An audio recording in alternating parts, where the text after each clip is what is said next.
Hi, I'm Luke Carriesi, Start Scout with Troop 13, and I'm with you today on behalf of Gulfstream Council Scouting Gone Viral. Today we are here with friend and neighbor, Officer Dan with the West Palm Beach Police Department. Good morning, Officer Dan. Our Gulfstream Council Cub Scouts would love to know a little bit about your job. Would you mind if I ask you a few questions? Absolutely. Great, thank you. How long have you been a police officer in West Palm Beach? I've been a police officer for 4 years. Good. I'm going on my 5th year with the department. Okay, that's pretty cool. So, how did you become a police officer? Well, I was actually a pilot. I became a private and instrument pilot. I was flying around, flying out of Boca, just doing sightseeing.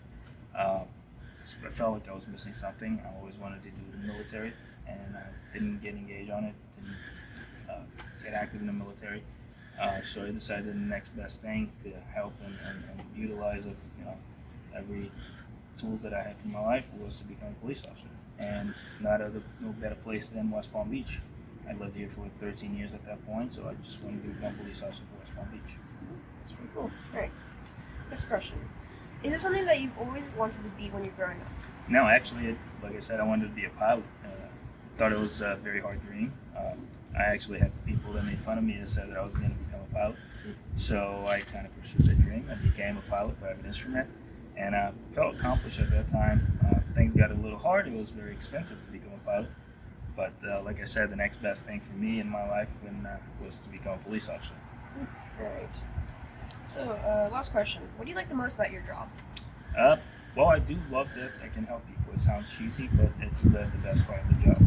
You have a lot of bad moments and you have a lot of good moments. But when you stop to think about it on a grand scale of the job, everything that you can come up in memory are the good things. So being able to help somebody is always good. That's the best part of the job. Sounds pretty cool. So, we have a few fun questions. So, can you tell me a little bit about your police motorcycle? Yes. So, this police bike is a Harley Davidson Road King. It has 1,868 cc, so basically 114 cubic inches. It has 123 foot-pound torque out of factory. It's built for police. Harley Davidson has a specific motorcycle built for police. It's a very fast bike. It's a very loud bike too because we changed the exhaust on the bike. People need to hear us, not only from a traffic stop standpoint, but because we do a lot of parades, we do a lot of escorts. People need to be visual about us in traffic.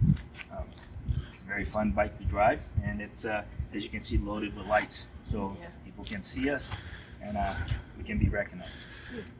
So, actually, how do you turn on the lights? Is part of the question. Lights have a little button here. Other than your normal bike, usually a normal bike you have a lot less equipment.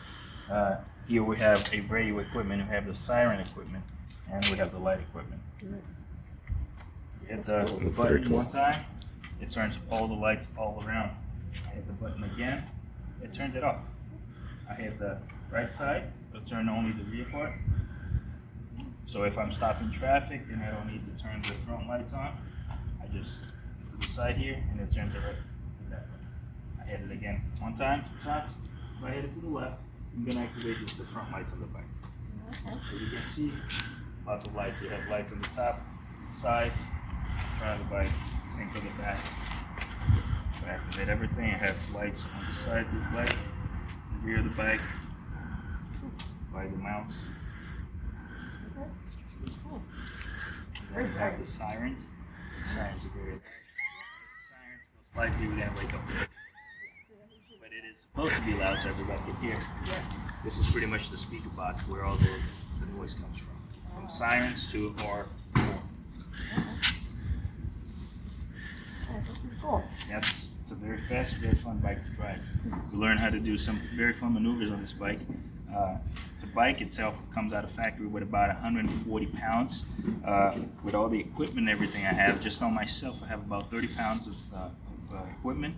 And not only that, with all the equipment that I carry on my bike, I have extra supplies, vests, jackets for rain, obviously protection against the sun.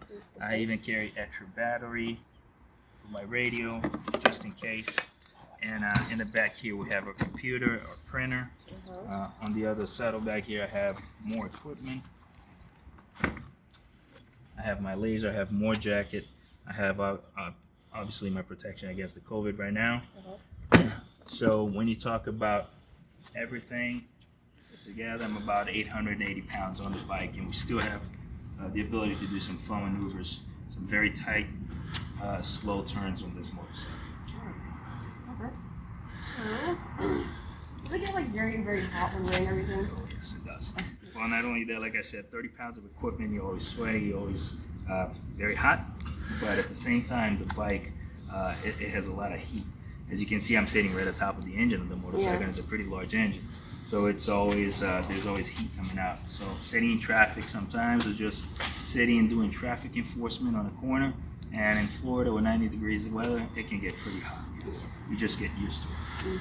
All right, so that's all the questions. So is there anything that you would like to share with our scouts on how they can stay safe or what to do in an emergency? Absolutely. In an emergency, you just be aware of your surroundings.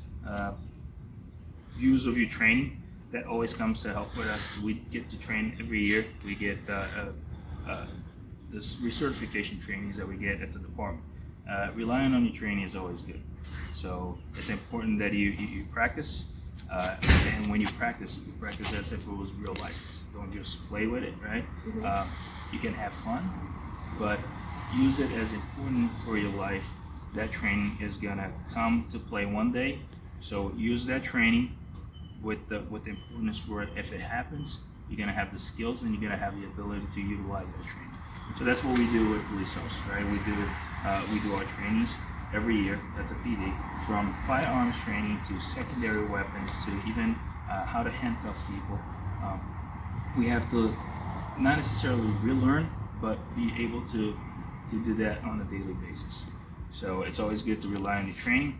The same thing comes for CPR. I have done CPR on the road, and it's always good to remember how to properly do a CPR in person, right?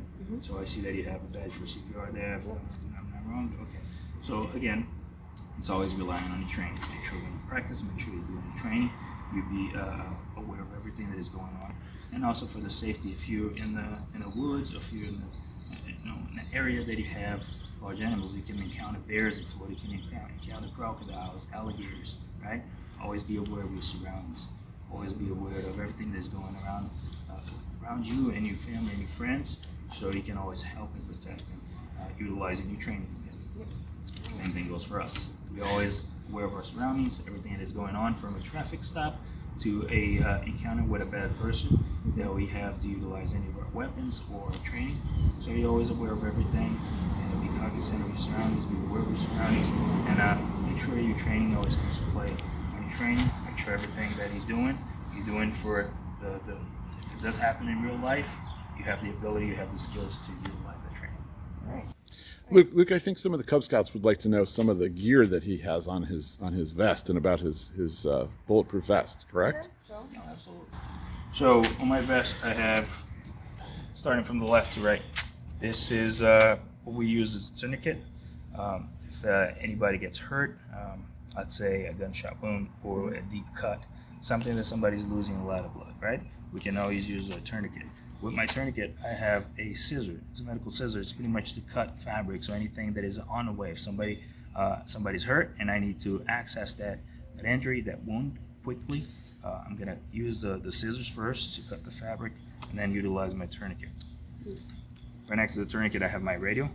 We use for every communication with the PD and with our fellow officers, right? So I have several channels that I can switch around. We have the city divided into north side and the south side, so we can always switch around to see what's going on one side. If something happens on the south side of town, I can always switch the radio to hear what's going on. Dispatch always calls us on this radio. Sergeants, command staff, they can always contact us on the radio as well. Easiest way to communication, especially for me on the bike.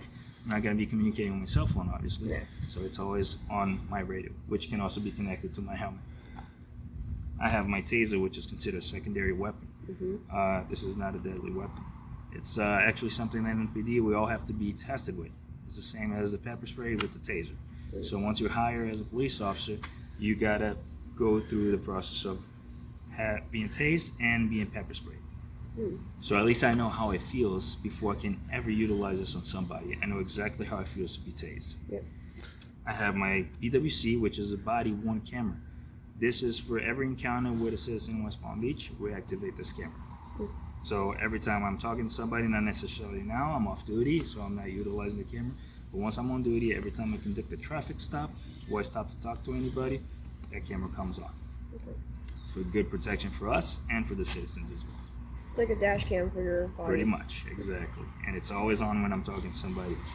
Here I have my 2 magazines. So we have our weapon, my holster right here on my belt. This is a Smith Wesson 40. It's an M&P, which it stands for military police. Yeah. It's a 40 caliber, and it's a pretty good weapon. And it comes with a 15-round magazine. And I have 2 here on my pouch, and I'm always one in the chamber. Okay. I have my handcuff. This is a handcuff key. I always get the question, where's the little gold key? Unfortunately, the store ran out of the black key, so I have to get the gold key. But I have my magazine, my handcuff keys, my handcuff pouch, and right next to it I have a couple pens. We always use to sign a citation or obviously sign any type of paperwork. Yep. Police work, we have a lot of paperwork, so we always have 2 because you always ended up disappearing. Yep. We have my flashlight. Even I work during the day, sometimes the car can be dark. I have to look at flashlights, or I enter the building and the building is really dark because it has no electricity. I have to utilize my flashlight. And also, every once in a while work at night, so you do need a flashlight at all times. Here I have a little utility pouch. I keep paperwork. I keep some documents from the PD. I have report cards that I can give, case cards.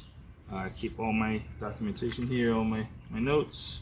I also I usually have stickers here. When I encounter kids, I give them stickers. They're always very happy to get stickers from the police department. I also have an extra handcuff in here. It's a smaller handcuff. It's made for either a juvenile or for sometimes you encounter people that have very small wrists. So this will only close into a certain amount, and they are protected so it doesn't crush your wrists. Yep. So we have also a smaller set of handcuffs.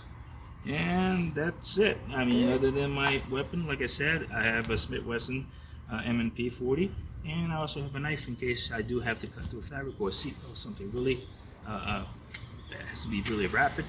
If I'm in an accident scene, or if I'm just trying to get the fabric off for the medics, trying to help, I actually utilize my knife before more than my scissors, because it's a quick just release and it's right here. I always know when I get dressed is the second thing that I put on is my knife in my pocket, and I'm always readily accessible here. And that's about it, other than the equipment that I carry on my motorcycle. Like I said, it's about 30 pounds of equipment on myself, plus the 840 pounds on the motorcycle. All right. Sounds a lot like Scouts. They're very prepared, aren't they? Always. Yeah.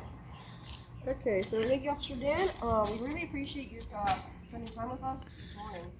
Scouting Gone Viral, this is Luke Crancy, signing off. It was a pleasure. Thank you.